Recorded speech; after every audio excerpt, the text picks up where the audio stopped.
महाराजचं प्रवचन म्हणजे एकच माणूस बोलते आणि बाकीचे ऐकतात. हे टाळकरी मंडळी हा विषय नसते प्रवचनामध्ये. आणि त्या प्रवचनामध्ये ते महाराज बोलता बोलता विषय घेतात मृत्यू. मृत्यू म्हणजे मरण. त्या पिंपरी देशमुख गावामध्ये कोण हुल उडून दिली की दिल्लीहून पत्र आलं, ग्रामसेवकला भेटलं. त्या ग्रामसेवकनं चपराशाच्या हाता घालून त्या टेबलच्या काचा खाली ठेवलाय म्हणतात. आता लोक जे मेले ते मेले आणि आता कोणाला मर्याचं काम नाही असं दिल्लीहून पत्र आलं पिंपरी देशमुख मध्ये. पिंपरी देशमुख मधले लोक निघा दादासारखे निघायला लागले. आता मर्यादच काम नाही. भुलले ते मरण त्या एका पत्रामुळे.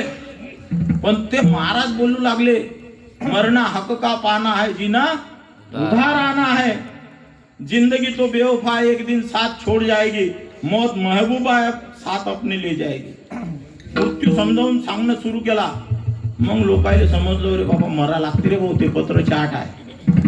आणि महाराज बोलले, जो जन्माला आला त्याले मरावं लागणार आहे.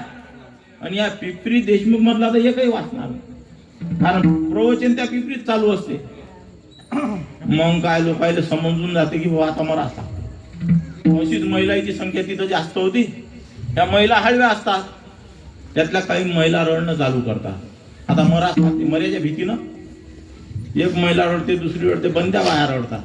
बायाचं वारं माणसाला लागते, माणसंही रडणं चालू करतात. बाया रडतात, माणसं रडतात. महाराजले वाटते हे बंद यायच्या लक्षात आलं. श्रोता आणि वक्ता एकजीव झाला की ह्या गोष्टी घडतात. पण अशा याच्यात एक जण असते, तो बारीक बारीक हसते.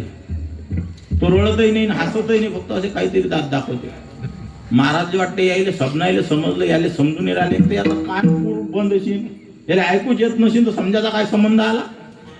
मग महाराजने टेस्टिंग घेतली. म्हणे भाऊसाहेब तुम्ही उभे राहा. त्या हसणाऱ्याले तो खडकन उभा राहिला. महाराजने समजलं कानपुरात काही पालट नाही.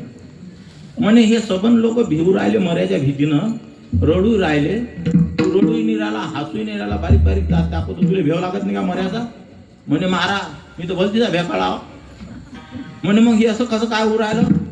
म्हणे माय तुमच्या शब्दाकडे ध्यान आहे. महाराज म्हणत लांबणीत नको टाकू, फक्त इतकं सांग तू रडू काऊन नाही राहिला?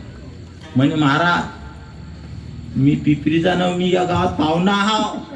म्हणजे काय माहिती आहे पिपरीत अशी गोट आहे की बंद पिपरी मरणार आहे.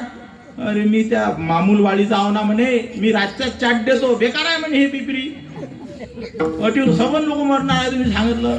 म्हणजे त्यानं तिसरा पाय काढला. त्याला वाटलं फक्त पिपरीतले मरणं, आपल्या मामूल वाडीतले मरणार नाही. पण तो जन्माले आला त्या प्रत्येकाले मरणार.